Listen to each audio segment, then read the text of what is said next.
Good morning, everyone.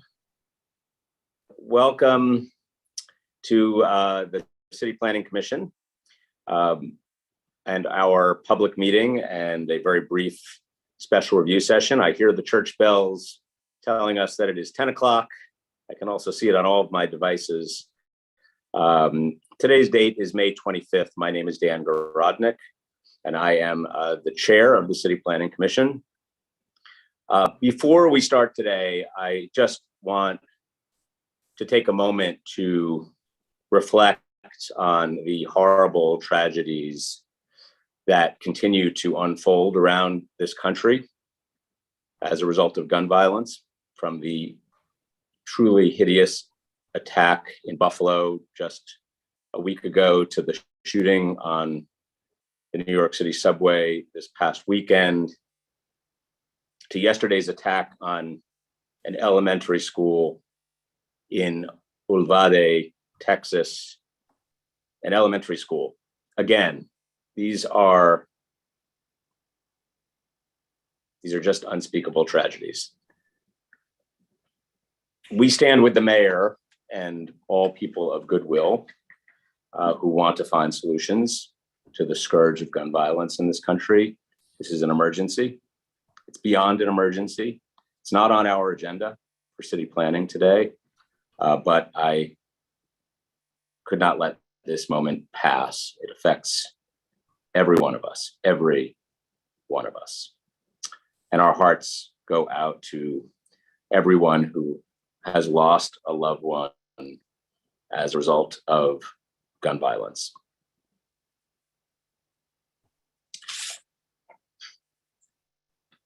So for our business today, for those of you who are joining us for the first time, today is when we hear from members of the public on land use applications that are in public review.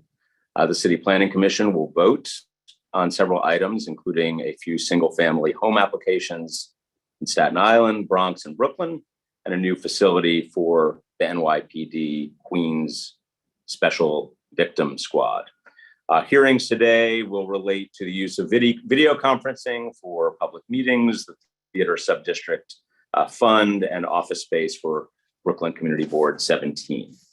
And before we begin, I want to take a moment to acknowledge Raju Mann, the City Council's Deputy Chief of Staff and Land Use Director. Raju is leaving the council, and I just want to say, on a personal note, Raju, it has been a great pleasure working with you over these many years. We look forward to continued collaboration down the line. We are sorry to see you go, and we all thank you for your many years of hard work. So thank you, Raju. Also, I wanted to note that the City Planning Commission has a new calendar. You may not be able to see it here. There it is. You can, the blue screen really interferes with that. But we have a new calendar today. It is an effort by the agency to do away with our old anachronistic, clunky agenda and calendar, and to make it into a much more user-friendly document. So I hope you have taken a look at it, and I hope you agree that this is much easier to use. It is part of our effort to try to make the work of the agency and the work of the commission much more accessible and user-friendly to the public. As I noted up front, we are going to start today with a very brief special review session and then move on to our public meeting. So I am going to turn the floor over to Ryan Singer. Ryan, why don't you kick us off for the special review session? Certainly. So this is, as you say, a public review session, Wednesday, May 25th, 2022. The time is 1:05 a.m. and a quorum is present. The first and only item on our agenda is a city council modification scope determination concerning 14693 Guy Brewer Boulevard rezoning. And Scott Solomon is here to walk us through. Scott? Great. Good morning. Thank you. Good morning, Commissioners, Chair Veronik. Jeff, you can move on to the next slide. So this is an update to a City Council modification for 14693 Geyer Brewer rezoning. The application, as approved by the CPC, was to rezone the project area from R32 to R6A C22. This would have facilitated a 42-unit building with ground floor retail, including 11 MIH units on the development site.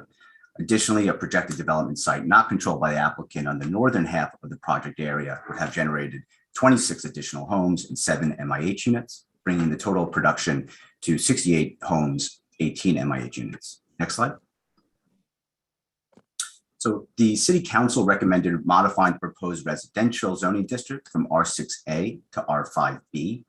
City Council has retained the proposed C22 commercial overlay. City Council also recommends modifying the size of the R5B district to only include the development site. City Council has retained the size of the proposed C22 commercial overlay, which includes the lots fronting Geyer Brewer Boulevard between 147th Avenue to the south and 146th Terrace to the north. The applicant also withdrew their zoning text amendment application to map MIH, since inclusionary housing regulations do not apply to R5B districts. As modified, this will reduce the housing production to 16 homes, limited to the smaller R5B district boundaries. 0 would be subject to MIH. That modification would result in a minimum, a reduced maximum building height from 85 feet to 33 feet, and the maximum residential FAR reduced from 3.6 to 1.35. DCP staff want to note that the language in the modification letter has some inconsistencies, specifically that the commercial overlay is described as being established in the proposed R5B, which is limited to the southern half of the block, essentially the development site, but also describes as covering the entire block frontage. City Council land use staff and council members themselves at the subcommittee and land use committee meetings describe the commercial overlay as covering the entire block, as reflected in the map above. We believe that is the intent of the council. Regardless, either interpretation written of the description of the zoning would be within scope. Therefore, DCP staff believes that this modification is in scope, and DCP staff would work with City Council land use staff to address this inconsistency going forward. And that is the conclusion of that update. Great. Thank you, Scott. I'm going to see if there are questions or comments. Let me just make sure that we have the numbers correct. As a result of the modification, we lose the potential for the extra units on the other site, but the what was 42 total and 11 affordable became what? Just give us that number one more time. It would result in 68 total homes, 18 MIH units for the entire project area. For the development site alone, it would reduce it to only 16 homes, none affordable. 16, right. So it was on the development site. It was 42 and 11, and it became 16 and 0, right? Correct. Okay. All right. Okay. Thank you. Commissioner Ortiz. Yes. So I guess just for the record, it's disappointing to lose the MIH and the affordable units. And also the land use rationale makes less sense for me, at least, going from, the larger site to just the development site. And, I wondered if the department has any insight on spot zoning and whether that's, concern at this location. What is the guidance that is often given to City Council on spot zoning? It doesn't apply to them. It's our concern, right? Could you clarify that? Yeah. So that spot zoning concern is a consideration of the City Council for city planning. The concern going into it was that we did advocate that the R6A in post-hearing was most appropriate, that the size of the R6A was appropriate for the full block frontage on a wide street. But we did not make an opinion that not having it would induce a spot zoning concern explicitly. I think that also the department feels that, land use rationales are stronger or weaker and not just black and white. Like it's not either a spot zoning or not a spot zoning until, of course, if this were to be challenged in court. But we do think that we agree with you that the land use rationale was stronger when it was a full block front, and that it is weaker with just the site. So I guess my we conveyed recollection- that to city council. Yeah. And my understanding also is that city council land use staff had conveyed that also to council members as well. Okay, my recollection was just that, when the city council reduces the scope of the application, that it's not considered spot zoning because it's legislative in nature. Is that correct, or? I would want to defer to council, but I don't think that is correct. I see Chair Guronik shaking his Yeah, head. I don't think, we can confirm that for you, Commissioner. I think that the ultimate result of the zoning is what could or could not be considered spot zoning, whether it is enabled by the council or by us or both. And so I don't think that, I think if challenged, what a court would look at would be the end result. Okay, thank you for that clarification. Yeah, Appreciate it. sure. Okay, Commissioner Burney. Well, thank you. So this is another case where, okay, technically what they're doing might be within scope, but the fact of the matter is they're overturning the city council and the administration's own policy in terms of increasing the provision of affordable housing. And one can only suspect the whiff of NIMBYism going on here. And I think it's really quite regrettable. And I do hope that we, in our letter acknowledging that it's within scope, we express in the strongest terms that we really don't agree with what they're suggesting here. Thank you, Commissioner. Commissioner Rampersad. Yes, actually, I'm a little disappointed that we're losing the MIH option here, but has anyone talked back with the applicant team to see if they're going to still proceed with the project? Because this is a significant change. I'm just curious. I know that this is a city council mod, but I'm just curious if they've responded to the agency. I haven't received a formal response from the applicant, but they will only have the ability to build something pursuant to the approved zoning map change. So that is up to the applicant to decide whether or not this is feasible. They did describe during their public hearing that the R6A, because of significant remediation needs on this property, the R6A was sort of the floor to make it feasible. Yeah, I remember that. So this is something they'll have to adjust to make it feasible. It won't make it easier, that's for sure. Yeah. All right. Right. Thank you. Or to your point, Commissioner, they won't do it, which is also possible. So, okay. Thank you, Commissioner. Other questions, comments? Okay. Obviously, this is a continued issue, and I will be conveying directly to council and its leadership our concerns about this process and the loss and continued loss of units in this way, potential units.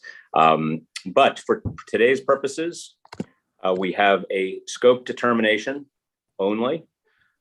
So I am going to ask for verbal assent to make that scope determination. All those in favor, please say aye. Aye. Aye. Opposed, nay? Nay. Okay. Leah. Thank you. Is that, I'm sorry, I Leah. heard one. Commissioner Goodrich, Leah. Commissioner Nay. Goodrich, Commissioner Goodrich is nay. Okay. Thank you. We are going to, thanks very much, Scott, Thank you. for that report. We are now going to proceed on to our public hearing. To start, we're going to go through the approval of meeting minutes, scheduling of future hearings, and a series of votes. But first, I am going to turn it back to Ryan, who will outline the general information about our remote public hearing today and how you can participate. So Ryan, back to you. Thank you. Verbal testimony may be provided online or by calling in on your telephone. If you wish to speak, you must first register through the NYC Engage portal. If you wish to access the hearing, please register through the upcoming meetings page of the NYC Engage portal. A link to join the hearing is on the landing page after you register. So don't close that landing page without first clicking on the link. If you are accessing the hearing via phone and wish to speak, you must first register with the dial-in participant hotline at the numbers listed on the screen. If one of the numbers is busy, please try another one. The meeting ID is 618-237-7396. Press pound to skip the participation ID. The password is the numeral 1. The phone number is also posted on the upcoming meetings page of the NYC Engage portal. Please note that no matter how you're accessing the meeting, you must first register if you want to speak. Those who access the meeting online will have the option to turn on their camera while giving testimony. When it is your turn to speak, you'll be notified and promoted to a panelist. This will allow you to unmute your microphone and grant you the ability to turn on your camera. So listen closely for your name to be called. There will be a short period where it will appear that you're no longer in the meeting. Don't be alarmed, you should rejoin the meeting as a panelist. If you're accessing the hearing via phone, your name will be called from the list of registered speakers. Once your name has been called, you're given the ability to unmute yourself. You do this by pressing *6 to unmute your phone. And for those listening to the hearing through the online live stream who decide they wish to speak during the hearing, you must first register to speak through the upcoming meetings page of the NYC Engage portal. It's not possible to testify through the online live stream. For those accessing the hearing via phone who have not registered to speak but wish to do so during the hearing, we also need you to register through the dial-in participant hotline that I described a moment ago. Speakers are limited to 3 minutes of testimony. There are a few exceptions to the 3-minute time limit. Elected officials are accorded the courtesy of jumping to the front of the queue and are not limited to 3 minutes. If consecutive translation services is being used, the time will be extended to 5 minutes. And if an applicant team with 3 or more speakers wishes to make a team presentation, the team will generally be allowed a total of 10 minutes. The chair will announce when the time limit is reached. Be mindful of potential background noise during your testimony. Make sure that if you're watching the proceedings via live stream, that the live stream is muted when you begin your testimony. Otherwise, you will hear an echo. That is an understatement.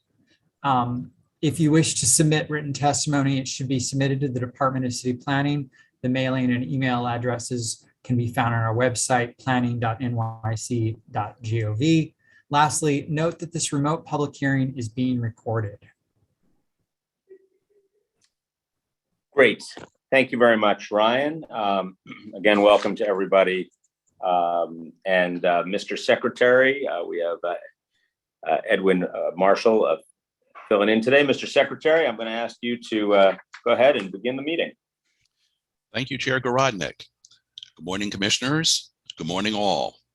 This is the City Planning Commission public meeting held remotely through the NYC Engage portal. Today is Wednesday, May 25th, 2022. I will now call the roll.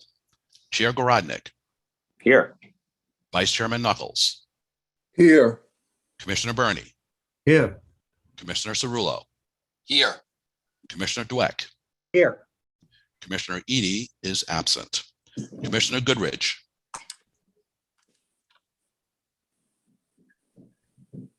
Commissioner Goodrich. Here, sorry, here. Thank you, Commissioner Goodrich. Commissioner Levin. Here. Commissioner Marin. Here. Commissioner Ortiz. Here. Commissioner Rompashot. Here. A quorum is present. The first item is the approval of the minutes of the public meeting of Wednesday, May 11th, 2022. Thank you, Mr. Secretary. On the minutes, I make a motion to approve the minutes of May 11, 2022. All those in favor, please say aye. Aye. Aye. Opposed, nay. Minutes are approved. Thank you. Next item, Commissioners, is scheduling. Calendar numbers 1 through 8. We have resolutions for adoption, scheduling Wednesday, June 8th, 2022 for a public hearing to be held through the NYC Engage portal. That's great. I'm just enjoying looking at them in our fresh new calendar, Mr. Secretary. I just love it. On the resolutions, I make a motion to approve for scheduling calendar numbers 1 through 8. All those in favor, please say aye. Aye. Aye. Opposed, nay. Great. Thank you all. The motion is approved. Okay, the next part of the calendar is the reports section on page 6. Reports, Borough of the Bronx, calendar numbers 9 through 12, CD 8, calendar number 9, N220103ZAX, calendar number 10, N220105ZAX, calendar number 11, N220106ZAX, calendar number 12, N220108ZAX. In the matter of applications for the grant of authorizations concerning 318 College Road for adoption on calendar numbers 9 through 12. Chair Garodnick, I vote aye. Vice Chairman Knuckles, Yes. Commissioner Burney, Yes. Commissioner Cerullo, Yes. Commissioner Dweck, Yes. Commissioner Goodrich, Yes. Commissioner Levin, Yes. Commissioner Marin, Yes. Commissioner Ortiz, Yes. Commissioner Rampachat. Yes. Calendar numbers 9 through 12 have been adopted.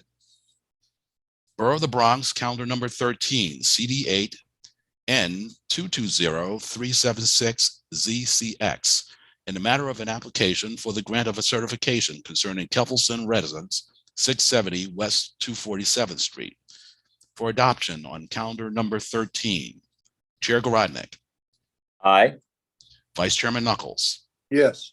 Commissioner Burney, Yes. Commissioner Cerullo, Yes. Commissioner Dweck, Yes. Commissioner Goodrich, Yes. Commissioner Levin, Yes. Commissioner Marin, Yes. Commissioner Ortiz, Yes. Commissioner Rampachat. Yes. Calendar number 13 has been adopted.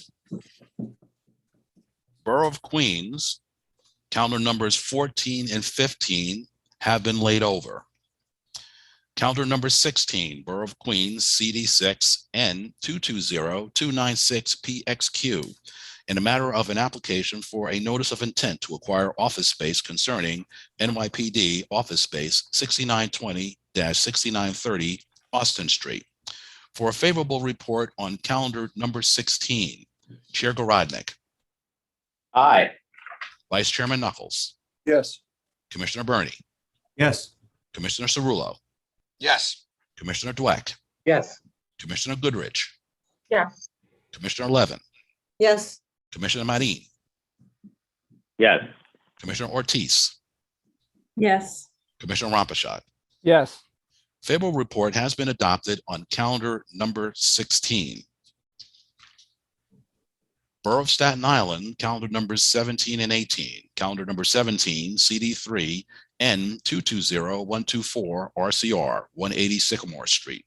Calendar number 18, CD3, N220258 RCR, 426 Lamont Avenue.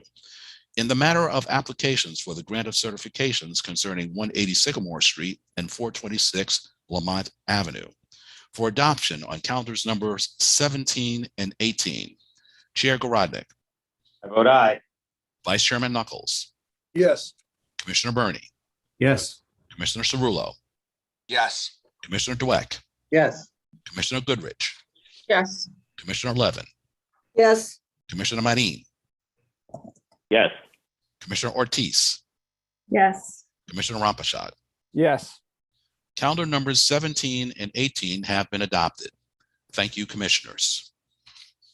The next part of the calendar is the public hearing section on page 9. Excellent. First- Thank you, Mr. Secretary. Let me just note that we are going to limit those who are testifying to 3 minutes. And I will ask the calendar officer to please call the very first item. Yes, Chair Garodnick, it is a citywide item, calendar number 19, a public hearing in the matter of proposed commission resolution concerning use of video conferencing to conduct commission meetings. Excellent. Thank you very much. I'll remind the commission that we had a presentation on this item on Monday. This is the opportunity for members of the public to weigh in. I see no members of the public wishing to testify on this item, so I will close the hearing on calendar 19. And I will ask you, Mr. Secretary, if you will call the next item. Yes, Borough of Manhattan, calendar number 20, public hearing in the matter of Theater Subdistrict Fund, Contribution Citywide Administrative Procedure Act. Great. Thank you again. Same dynamic here. Commission was briefed on Monday. This is the opportunity for the public. And I see no members of the public wishing to testify on this item. So I will close the hearing on calendar number 20. Our next item, Commissioners, Borough of Brooklyn, calendar number 21, CD 17 N220298PXK, a public hearing in the matter of an application for a notice of intent to acquire office space concerning CB 17 office space 350 Clarkson Avenue. Great. Excellent. Well, thank you very much. This one, we do have a presentation from an applicant team here. It includes Jason Ortiz, Sheriff Fraser, Nicole Pavez, and Joan Alexander Bakiruddin. So welcome to all of you. And whenever you are settled in, you can go ahead and proceed in your presentation. I am here. Can everyone hear me? I can. Why don't you identify yourself and then you can go right ahead. Cherie Fraser, District Manager of Community Board 17, here to present on this item. Community Board 17 overview. The Community Board plays an important advisory role to review land use planning and zoning matters, city budget, municipal service delivery, and many other quality of life issues affecting the district. Community Board 17 serves East Flatbush, Northeast Flatbush, Rugby, Farragut, Hyde Park, Remsen Village, Ditmas Village, and Erasmus areas. The office serves 4 staff members, board chairperson, community board members, additional volunteers, and constituents. And the office hours of operations are Monday through Friday, 9 a.m. to 5 p.m. Next slide, please. Next slide. The current office and need to relocate. Water leaks, sewer backups, and sewage odor has disrupted daily work of staff services provided by the community board. The picture we're looking at is a picture of the sewage that was taken while the Roto-Rooter was actually relieving the sewage from another business back up in the mall. Next slide, please. Continuing with our need to relocate. The office has flooded multiple times, causing severe damage to our files and other office equipment. Despite efforts to remediate, leaks, flooding still occurs. The community board must place documents and equipment above the floor to avoid further damage. There are no AV capabilities on the current site to accommodate meetings in person or remote. Next slide, please. The proposed site at 350 Clarkson Avenue will be more accessible for residents and is ADA compliant. This location is accessible via the number 2 and 5 trains and bus lines 44 and a little under 4 blocks from the B41 and much closer to the B12 bus.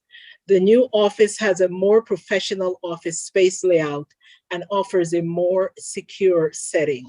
Next slide, please. Continuing with the proposed site, the proposed new work office will be an open layout with 4 workstations for 4 staff members, a pantry, and waiting area.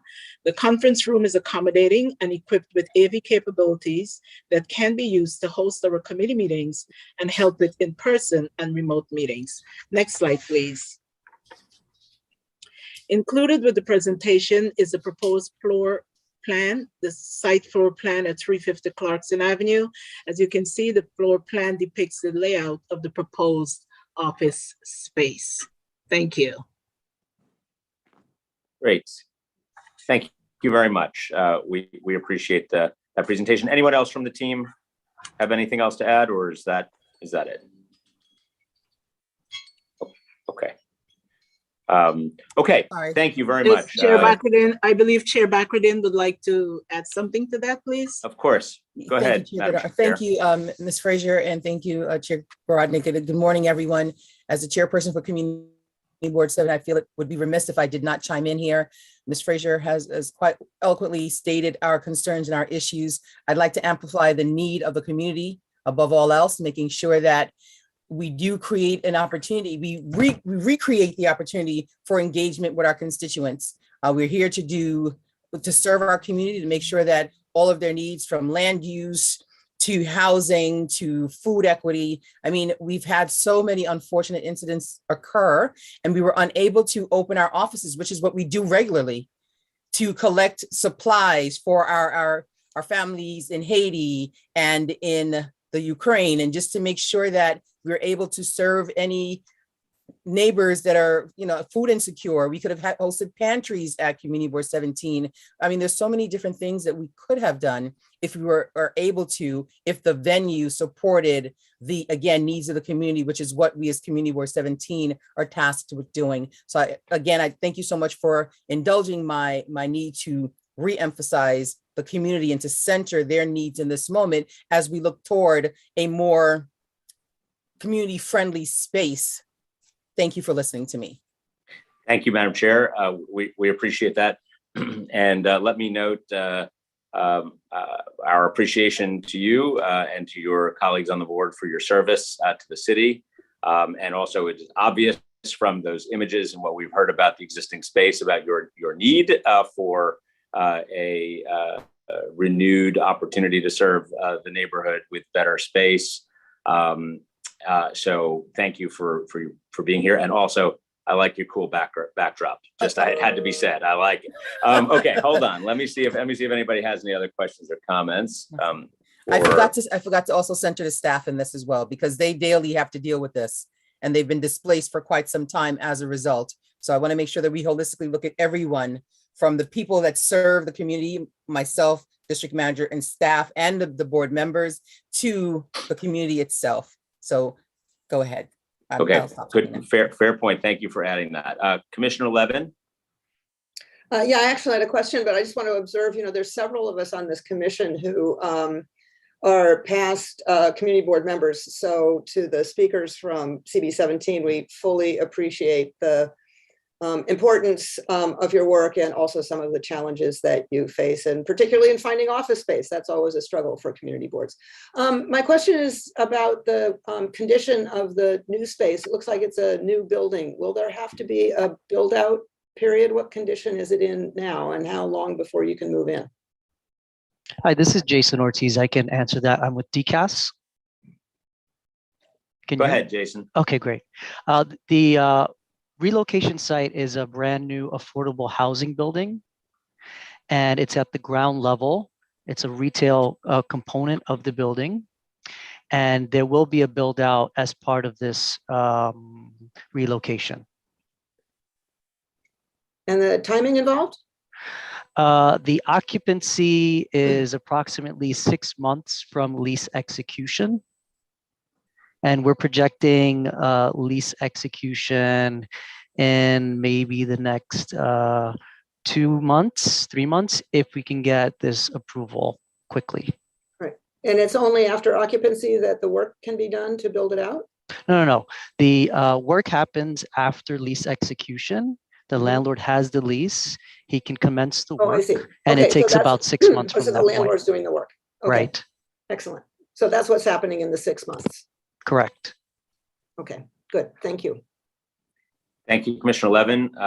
Vice Chair Knuckles.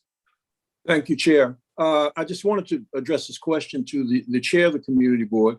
Well, first and foremost, I think the case for your relocation is more than compelling. I think it's obvious. But I was looking at the proposed layout of your new space and particularly the conference room. And I was just wondering, given, as you said, the various issues that community boards consider and the passion around them, do you think you have adequate size in your conference room to accommodate what I'm sure will be crowded hearings from time to time? So the size is in compliance to the size of the space that we were able to secure. But in terms of being able to allow for more engagement, we do have partners in our community that we can leverage for optimal space or for increased space.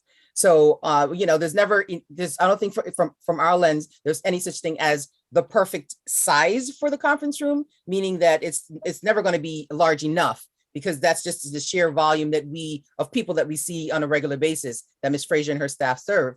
But in terms of being able to, what happens if we have outgrown the space? Because, for example, right now, if we had the space that we had before, we would have been able to have our committee meetings within the space, or emergency meetings of the board within the space, because it's large enough where we would have been able to facilitate that.